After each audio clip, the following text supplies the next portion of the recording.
Assalamualaikum warahmatullahi wabarakatuh. Alhamdulillahirabbil alamin. Wa bihi nasta'inu ala umuri dunya wa din, wassalatu wassalamu ala asrofil anbiya wal mursalin sayyidina wa maulana Muhammadin wa ala alihi washabihi wa barik wa sallim ajmain, amma ba'du. Oke, jadi video kali ini merupakan untuk memenuhi nilai mata kuliah studi fikih.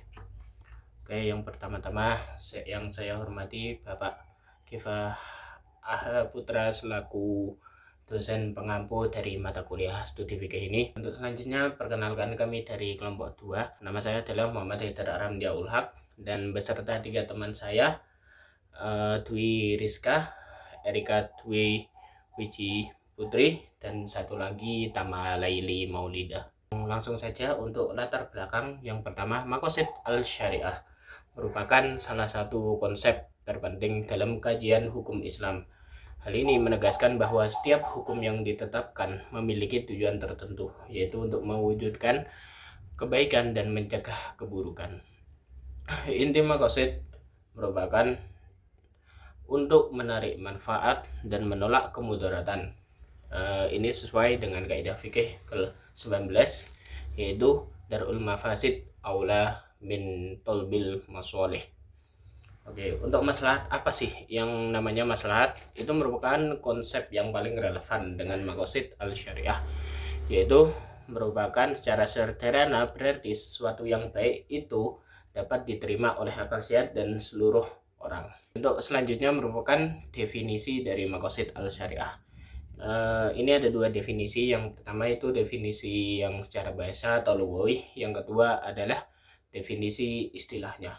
Dari secara bahasa, maqasid al-syariah ini mempunyai 2 kata, yaitu kata maqasid yang merupakan bentuk jamak dari kata maksud, yang berarti kesengajaan atau menyengaja, atau maksud dan tujuan. Lalu yang kedua adalah syariah, yang berarti jalan menuju sumber air atau jalan yang lurus yang harus diikuti. Lalu yang secara istilahnya itu kami mengambil pendapat dari Yusuf Ahmad Muhammad Al-Badawi, yaitu maqasid merupakan tujuan-tujuan terpuji yang ada dalam semua perbuatan yang diperintahkan oleh Allah Subhanahu wa taala. Yang kedua dari pendapat dari Abdul Aziz bin Abdurrahman, yaitu maqasid merupakan tujuan dari persyariatan hukum-hukum. Dari semua itu berarti garis besarnya adalah maqasid al-syariah merupakan tujuan-tujuan yang ingin dicapai oleh hukum Islam untuk mewujudkan kemaslahatan umat manusia di dunia maupun di akhirat. Dari tujuan dari maqasid al-syariah ini merupakan untuk merealisasikan kemanfaatan atau masolih bagi umat manusia, baik dalam urusan dunia maupun akhirat. Hal ini mencakup 5 pokok maqasid syariah yang disepakati oleh para ulama, yaitu menjaga agama atau hifdzuddin, menjaga jiwa atau hifdzun nafas, menjaga akal atau hifdzul akli, menjaga keturunan hifdzun nasl, dan yang terakhir menjaga harta hifdzul mal. Untuk yang menjaga agama ini berarti melindungi kebebasan berkeyakinan dan beribadah serta menjaga keutuhan dan kemuliaan agama Islam.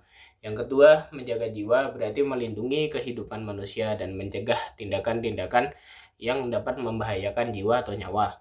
Yang ketiga merupakan menjaga akal, yaitu melindungi akal kita dari hal-hal yang merusak seperti alkohol, narkoba, dan serta mendorong pendidikan dan pengetahuan.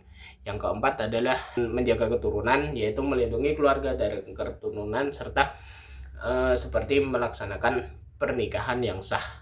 Yang kelima menjaga harta, yaitu dengan mencegah pencurian, penipuan, serta tindakan yang merugikan ekonomi masyarakat. Untuk selanjutnya akan dijelaskan oleh rekan saya.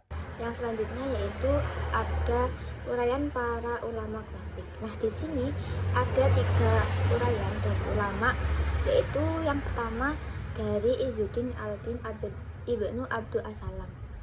Pada ulama ini menjelaskan bahwa perintah-perintah dalam syariat semuanya kembali kepada kemaslahatan hamba Allah di dunia dan di akhirat. Terus yang kedua ada Ibnu Qayyim Al-Jauziyah yang menjelaskan bahwa syariat Islam seluruhnya adil, penuh rahmat, dan mengandung hikmah. Yang ketiga yaitu Al-Syatibi. Ya, ulama ini menjelaskan bahwa ulama ini dianggap sebagai pelopor utama dalam pemikiran maqasid al-syariah. Pada Al-Syatibi ini terdapat 3 klasifikasi, yaitu yang pertama ad-daruriyat, yang ketiga al-hajiyat, yang kedua al-hajiyat, yang ketiga ada al-tahsiniyat. Ad-daruriyat yaitu kebutuhan primer, yang kedua ada al-hajiyat yaitu kebutuhan sekunder, dan yang ketiga ada at-tahsiniyat yaitu kebutuhan tersier. Untuk selanjutnya dijelaskan oleh teman saya. Selanjutnya, kontribusi Muhammad Thohir Ibnu Ansur. Beliau juga dijuluki sebagai guru kedua setelah Al-Syabiti. Keberhasilannya dapat melanjutkan dan memperluas pemikiran Masyayikh al-Syariah. Beliau juga membuat konsep yang praktis dan relevan dalam menjawab persoalan hukum Islam, terutama pada bidang muamalah, dan menjadikannya pendekatan masyahid sebagai dasar pembaruan hukum Islam. Untuk materi yang selanjutnya yaitu adalah pengembangan teori dan konsep kontemporer. Pengembangan teori dan konsep kontemporer ini dibagi menjadi 3. Yang pertama yaitu Ibnu Ashur meluas kajian maqasid dari sekadar kuliah atau umum ke maqasid al-syariah atau al-qasad atau spesifik, terutama dalam aspek muamalah. Yang kedua yaitu adalah pemikir muslim modern dan kontemporer yang menambahkan dimensi baru seperti aspek pengembangan ekonomi nasional yang ke dalam membahas maqasid. Yang ketiga yaitu adalah mendorong pemahaman maqasid yang lebih luas, fleksibel, dan aplikatif untuk konteks sosial, ekonomi, dan hukum masa kini. Untuk kesimpulannya, yaitu adalah maqasid al-syariah merupakan konsep penting yang harus dipahami oleh para masyayikh dalam melakukan ijtihad. Untuk yang kedua yaitu adalah tujuan. Tujuan utama dari syariat adalah kemaslahatan hamba di dunia dan di akhirat. Untuk yang ketiga yaitu adalah perbedaan pendapat di antara para ulama dalam mendefinisikan hal maqasid syariat adalah dinamika ijtihad dari waktu ke waktu yang menunjukkan keluasan syariat Islam. Yang terakhir yaitu adalah konsep maqasid syariah berevolusi dalam sekedar konsep syariah menjadi metode pendekatan yang fleksibel, elastis, dan universal dalam merespon perubahan sosial.